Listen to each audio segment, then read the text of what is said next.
ኒውዮርክ ታይምስ የዋይት ሃውስን የጦርነት ሚስጥር ይዞ ወጣ። ትራምፕ ኢራን ላይ ዘመቻ ከመጀመራቸው አስቀድሞ በዋይት ሃውስ ከኔታንያሁ ጋር የነበራቸውን ውይይት አጋልጦታል። ጋዜጣው በአሜሪካ ቤተ መንግስት ሲቹዌሽን ሩም በተደረገ ውይይት ኢራንን መውጋት ከባድ መዘዝ አለው የሚል ማስጠንቀቂያ የትራምፕ አማካሪዎች መስጠታቸውን ዘግቧል። በተጨማሪም ተኩስ አቁም ከታወጀ በኋላ ትራምፕ ለአማካሪዎቻቸው ኢራንን መውጋታቸው ስህተት እንደነበር መናገራቸውን ጠቅሷል። በሌላ በኩል የኢራኑ ፕሬዝዳንት ሀገራቸው የደበቀቻቸው ዘመናዊ ሚሳይሎች እንዳሉ ጠቅሰው ጣታችን ቃታው ላይ ነው ብለዋል። እናስደምጣቸዋለን። የሱዳኑ ፈጥኖ ድራሽ ኃይል ታጣቂዎች የኢትዮጵያ መከላከያ ሰራዊትን ካምፕ እየተጠቀሙ መሆኑ ተጋለጠ። አንድ ዓለም አቀፍ ተቋም ኢትዮጵያ ከፈጥኖ ድራሽ ኃይሉ ጋር ያላትን ግንኙነት በተመለከተ በበርካታ ሳተላይት ምስሎች የተደገፈ ባለ 36 ገጽ ሪፖርት ይዞ ወጥቷል። ሪፖርቱ በአደገኛ መረጃዎች የተሞላ ሲሆን 4 ኪሎ በጉዳዩ ላይ አስቸኳይ መግለጫ ይሰጣል ተብሎ እየተጠበቀ ነው። እንመለስበታለን። በአማራ ክልል በጤና ባለሙያዎች ላይ የሚፈጸመው ግድያ ቀጥሏል። ከሰሞኑ 3 የሚሆኑ ዶክተሮች መገደላቸው የተሰማ ሲሆን ግድያው ቁጣና ጥርጣሬን ፈጥሯል። የዓለም ጤና ድርጅት ዳይሬክተሩ ዶክተር ቴድሮስ አዳኖም ስለዚሁ ግድያ ጠንካራ ቁጣቸውን አሰምተዋል። ትሰሙታላችሁ። ዶናልድ ትራምፕ በኢትዮጵያውያን ላይ የወሰኑት ውሳኔ በፍርድ ቤት ተሻረ። የትራምፕ አስተዳደር በአሜሪካ የሚኖሩ ኢትዮጵያውያን ጊዜያዊ መኖሪያ ፍቃድ እንዲታገድ ያሳለፉት ውሳኔ በፍርድ ቤት መታገዱ ተሰምቷል። ጉዳዩን በተመለከተ በዝርዝር እናስደምጣችኋለን። አክብሮታዊ ሰላምታችን በያላችሁበት የዓለም ዳርቻ የረሳችሁ የተወደዳችሁ አንድ አፍታ ሚዲያ ቤተሰቦች ከአንድ አፍታ ለአሁኑ መደመጥ አለባቸው ያልናቸውን ዜናዎች ወደ እናንተ የምናደርስበት ሰዓት ላይ ተገኝተናል። አብራችሁን ትቆዩት ዘንድ ግብዣችን ነው።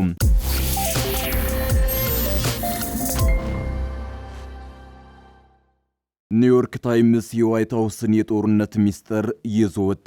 ትራምፕ ኢራን ላይ ዘመቻ ከመጀመራቸው አስቀድሞ በዋይት ሃውስ ከኔታንያሁ ጋር የነበራቸውን ውይይት አጋልጦታል። ጋዜጣው በአሜሪካ ቤተ መንግስት ሲቹዌሽን ሩም በተደረገ ውይይት ኢራንን መውጋት ከባድ መዘዝ አለው የሚል ማስጠንቀቂያ የትራምፕ አማካሪዎች መስጠታቸውን ዘግቧል። በተጨማሪም ተኩስ አቁም ከታወጀ በኋላ ትራምፕ ለአማካሪዎቻቸው ኢራንን መውጋታቸው ስህተት እንደሆነ መናገራቸውን ጠቅሷል።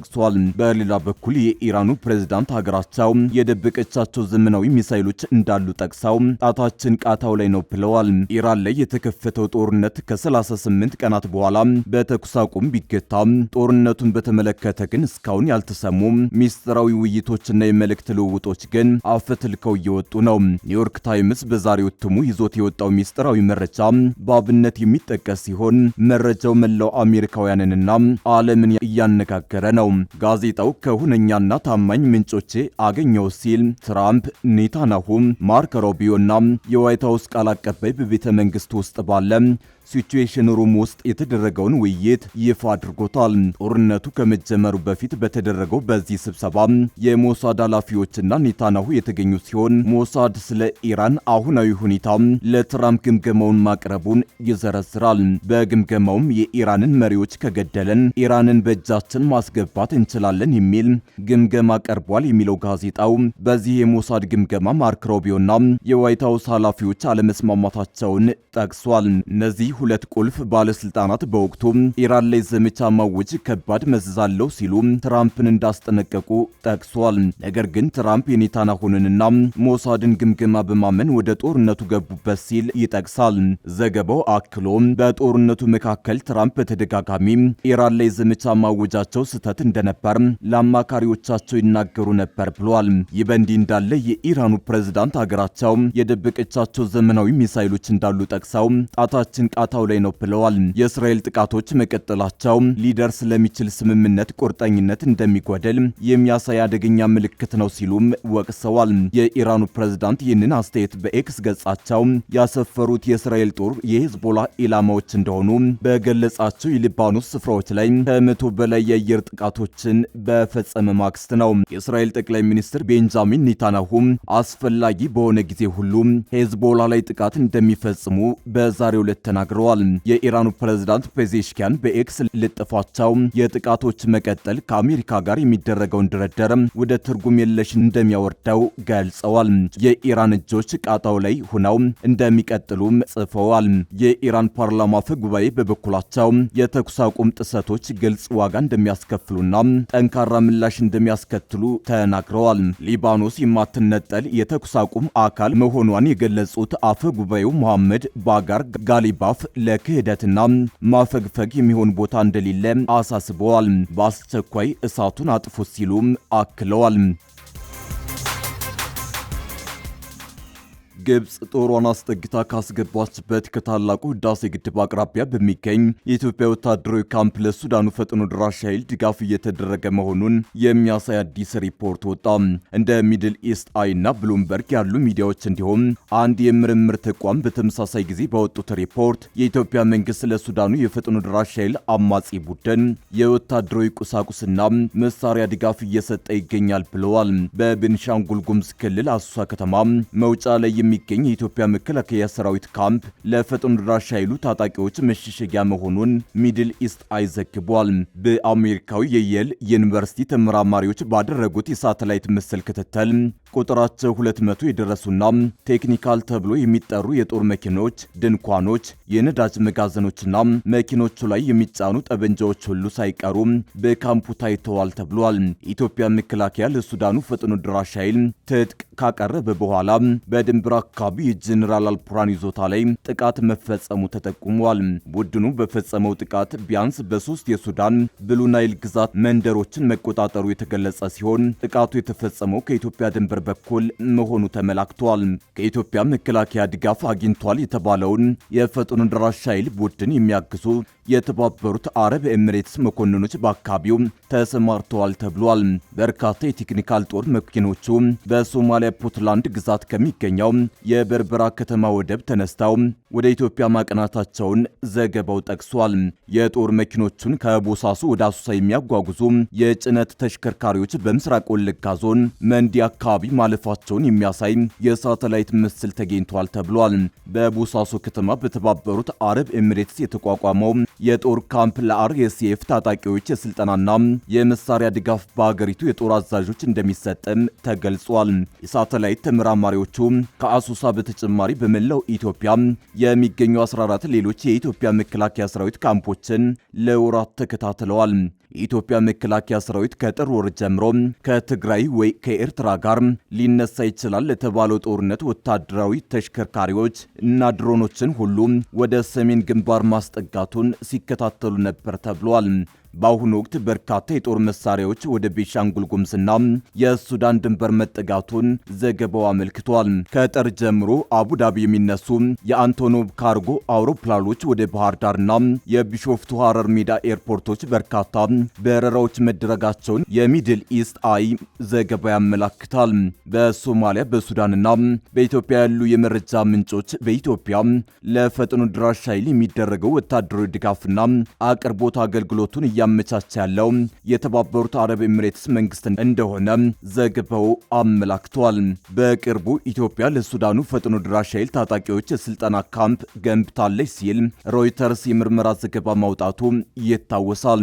ዘገባውን ተከትሎ የዩናይትድ ስቴትስ ሴኔት የውጭ ግንኙነት ኮሚቴ ሰብሳቢ ሴናተር ሪሽ ድርጊቱ የሚያስከትለው መዘዝ እንደሚኖር አስጠንቅቀው ነበር። የኢትዮጵያ ባለስልጣናት እስካሁን ለቀረበው ክስ ይፋዊ ምላሽ ባይሰጡም የሚቀርቡ ዘገባዎችና ክሶች ከጊዜ ወደ ጊዜ እየጨመሩ ነው። በአማራ ክልል 3 የጤና ባለሙያዎች መገደላቸው ሲሰማ ሌሎች ስፔሻሊስት ዶክተሮች ደግሞ መታገታቸውና መታሰራቸው ታውቋል። በአማራ ክልል 3 የጤና ባለሙያዎች መገደላቸውን የዓለም ጤና ድርጅት ዋና ዳይሬክተር ዶክተር ቴድሮስ አድሃኖም አስታውቀዋል። ዶክተር ቴድሮስ በይፋዊ ማህበራዊ ትስስር ገጻቸው ይፋ ባደረጉት መረጃ በአማራ ክልል ሰሜን ጎጃም ዞን ሰሜን ሜጫ ወረዳ መጋቢት 24 ቀን 2018 ዓ.ም 3 የጤና ባለሙያዎች በጥይት ተመተው መገደላቸውን አረጋግጠዋል። ሁለቱ የጤና ባለሙያዎች በሰሜን ሜጫ በሚገኘው አብዮት ፋና የመጀመሪያ ደረጃ ጤና ጣቢያ ሲሰሩ የነበረ ሲሆን ሶስተኛው ደግሞ በግል የጤና ተቋም ውስጥ እንደነበረም ጠቅሰዋል። ግድያው የተፈጸመው በአማራ ክልል በኢትዮጵያ መንግስትና በክልሉ ኃይሎች መካከል ግጭት እየተስፋፋ ባለበት ወቅት መሆኑንም ዶክተር ቴድሮስ ጠቁመዋል። የጤና ባለሙያዎች በማንኛውም ጊዜ ሊጠበቁና ለሚያስፈልጋቸው ሰው ሁሉ ህይወትን የሚያድኑ ስራዎችን ሊያከናውኑ እንደሚገባም አሳስበዋል። በማንኛውም የግጭት አውድ ውስጥ የጤና ባለሙያዎችና ጤና ተቋማት ሙያዊ አገልግሎታቸውን በነጻነት መስጠት የሚችሉበት አውድ የመፍጠር የሁሉም ተፋላሚዎች ግዴታ ነው ሲሉም አክለዋል። ዶክተር ቴድሮስ የጤና ባለሙያዎቹ ግድያ በሙያዊ አገልግሎታቸው የተነሳ እንደሆነ ያመላከቱ ሲሆን ግድያው የተፈጸመው በመንግስት ኃይሎች መሆኑንም የሚያመላክቱ መረጃዎች እየወጡ ነው። የመንግስት ኃይሎች ግድያውን የፈጸሙት የጤና ባለሙያዎቹ በአካባቢው በተካሄደው ውጊያ የቆሰሉ የፋኖ ኃይሎች አባል አክመዋል በሚል ነው ተብሏል። ዶክተር ቴድሮስ አዳኖም አክለውም የሚመሩት የዓለም ጤና ድርጅት በተፈጸመው ግድያ ገለልተኛ አካል ምርመራ እንዲያደርግ ይጠይቃል ብለዋል። በሌላ በኩል የአማራ ሕክምና ማህበር ማምሻውን በወጣው መግለጫ በክልሉ የጤና ባለሙያዎች ግድያ፣ እገታና ስር እንዲሁም ወከባ እየተባባሰ መሆኑን አስታውቋል። ከሰሞኑ ከተገደሉት የጤና ባለሙያዎች በተጨማሪ የታሰሩና የታገቱ ሐኪሞች አሉ ብሏል። ማህበሩ በመግለጫው መንግስት በክልሉ ውስጥ የታገቱና የታሰሩ ሐኪሞችና ሰራተኞች ያለምንም ቅድመ ሁኔታ ወደ ቤታቸው እንዲመለሱ ጠይቋል። ከቅርብ ጊዜ ወዲህ በሐኪሞችና በሌሎች የህክምና ባለሙያዎች ላይ እየተከሰተ ያለው ዘርፈ ብዙ ችግር አደገኛ ደረጃ ላይ ደርሷል ያለው ማህበሩ የህክምና ባለሙያዎች ለግድያ፣ ለእስራት፣ ለአፈናና ለስደት እየተዳረጉ እንደሆነ ገልጧል። ማህበሩ በደባርቅ ሆስፒታል የማህፀንና ጽንስ ስፔሻሊስት ዶክተር አስማረ ጌታነህ፣ የደባርቅ ሆስፒታል የፋርማሲ ባለሙያ ታደሰ እውነቱና የደባርቅ ሆስፒታል ሹፌር መሳፍንት ሰረበ በቅርቡ መታገታቸውን አስታውቋል። ኢትዮጵያውያን ከአሜሪካ እንዳይባረሩ ፍርድ ቤት ወሰነ። የፕሬዝዳንት ዶናልድ ትራምፕ አስተዳደር በአሜሪካ የሚኖሩ ኢትዮጵያውያን ጊዜያዊ መኖሪያ ፍቃድ እንዲታገድ ያሳለፈው ውሳኔ በፍርድ ቤት መታገዱ ተሰምቷል። የትራምፕ አስተዳደር ከ5000 በላይ ኢትዮጵያውያንን ለማባረር የሚያስችለውን የጊዜያዊ ከለላ ፍቃድ መሻሩ ይታወሳል። ጉዳዩ ወደ ፍርድ ቤት አምርቶ ኢትዮጵያውያን ስደተኞች ላይ የተደቀነውን የመባረር ስጋት የሚቀለብስ እግድ በአሜሪካ የፌዴራል ፍርድ ቤት ተጥሏል። ለ5000 ኢትዮጵያውያን የተሰጠው ጊዜያዊ የከለላ ፍቃድ የተሰረዘበትን ውሳኔ የሀገሪቱ ፌዴራል ፍርድ ቤት ቦስተን ዲስትሪክት ዳኛ ውድቅ አድርገውታል። የፍርድ ቤቱ ውሳኔ ከአሜሪካ ለቀው እንዲወጡ የተሰጣቸው የ3 ወር ጊዜ ገደብ እየተገባደደ በመሆኑ አጣብቂኝ ውስጥ ለገቡት ኢትዮጵያውያን ስደተኞች እፎይታ የሚሰጥ መሆኑ ተጠቁሟል። ውሳኔው የተቀለበሰበት ክስ የቀረበው በ3 ኢትዮጵያውያንና አፍሪካን ኮሚዩኒቲስ ቱጌዘር በተባለ ተሟጋች ቡድን ነው ተብሏል።